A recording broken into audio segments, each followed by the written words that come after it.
ये समझें कि जादू एक कॉन्ट्रैक्ट है जिन के और जादूगर के दरमियान, यानी कि जादू को आप डिवोर्स नहीं कर सकते जिन से। ये बात समझने की कोशिश करें। और यहाँ पे जिन से मुराद जो शयातीन है, डीमंस, जो डीमंस हैं। ये मैं क्यों बात कर रहा हूँ, बिकॉज मैंने अभी पहले बात की कि मैजिक का और म्यूज़िक का बहुत गहरा ताल्लुक है। जो देखिए, जिस तरह इंसानी रूह को तस्कीन मिलती है कुरान मजीद से, इसका एग्जैक्ट ऑपोजिट है शैतान के साथ। शैतान can not stand the Quran. Very true.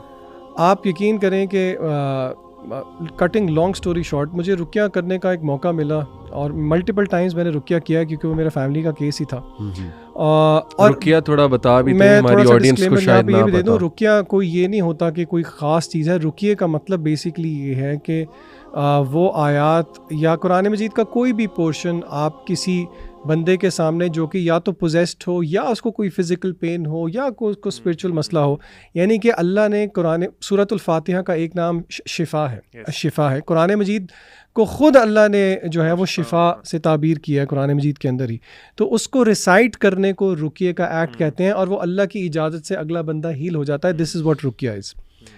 अच्छा, जो शयातीन हैं वो रुकिया और आज़ान और इकामत वो ये बर्दाश्त नहीं कर सकते।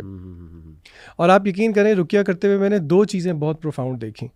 नंबर वन, रुकिया करते हुए मैंने जो मेरे सामने जो केस था उसमें पोजेशन हुई हुई थी, जो हाथों के साइंस थे अली भाई, वो सारे वो थे जो कि म्यूजिशियंस करते हैं। अच्छा, यानी कि टू माय सरप्राइज उसमें से अक्सर साइंस मुझे नहीं पता थे और जब मैंने आके बताए तो मुझे पता लगा ये तो म्यूजिशियंस के साइन हैं।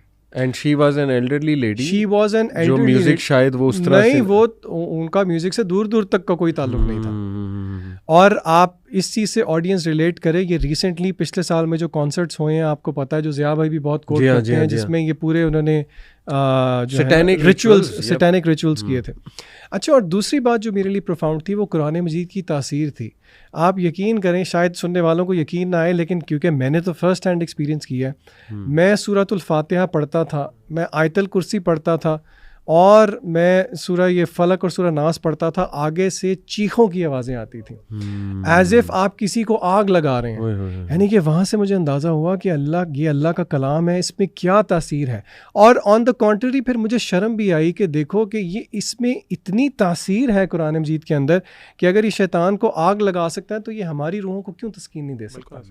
तो इसीलिए ये बात समझने की कोशिश करें कि अगर हम म्यूज़िक सुन रहे हैं, we are opening doors to शयातीन। अब्दुल अलीम ने जो मिसाल दी, वो रावलपिंडी के एक मशहूर राकी हैं जिन्होंने रमज़ान के दिनों में वो किसी पे रुकिया कर रहे थे और वो जो म्यूज़िक था वो हमसायों की तरफ से नहीं था, वो जो ये उठाने के लिए नहीं आते सहरी के लिए, वो ढोल वाला था। वो कहते हैं मेरे 4-5 घंटे की रुकिये की मेहनत पे पानी फिर गया उस एक ढोल वाले की वजह से। तो आप इसी का ताल्लुक़ है पोर्नोग्राफी से भी, बेहयाई से भी, बाथरूम में दुआ ना पढ़ के जाना, गुस्से की हालत में बहुत ज़्यादा होना, मौसीकी का होना। यानी कि अगर आपके घर में म्यूज़िक है, it is an open door for शयातीन कि वो आपकी ज़िंदगी में इंटरफेयर कर सकते हैं। बिल्कुल ऐसे है। आप जितनी चाहे एक्सेस दे दें उनको, फिर आपके जो मसले मसाइल हैं वो बढ़ते जाएंगे, कम नहीं होंगे। तो डेफिनेटली यू हैव टू। यहाँ पे एक और डिस्क्लेमर मैं दे दूं, मैं कोई ऑफिशियल राकी नहीं हूं, क्योंकि एक दो दफ़ा मैंने जब भी पहले कोट किया तो बहुत सारे जो है ना, नहीं, रुकिया हर मुसलमान कर सकता है, हर मुसलमान, चाहे हर मुसलमान गुनाहगार है। ये आप ना कहें कि जी हम तो नेक नहीं हैं, कोई भी इस चीज़ का दावा नहीं करता कि हम नेक हैं, बल्कि ये कुरान मजीद का एक हक है कि हम उसको एज रुकिया भी यूज़ करें। तो आप सूरत वज़ू करके अपने प्यारों के लिए, अपने प्यारों का हक है कि हम खुद उनके लिए रुकिया करें। अच्छा, अब मैं बारी बारी क्विकली आपके सामने ना कुछ पॉइंट्स रखता हूँ कंपैरिजन के।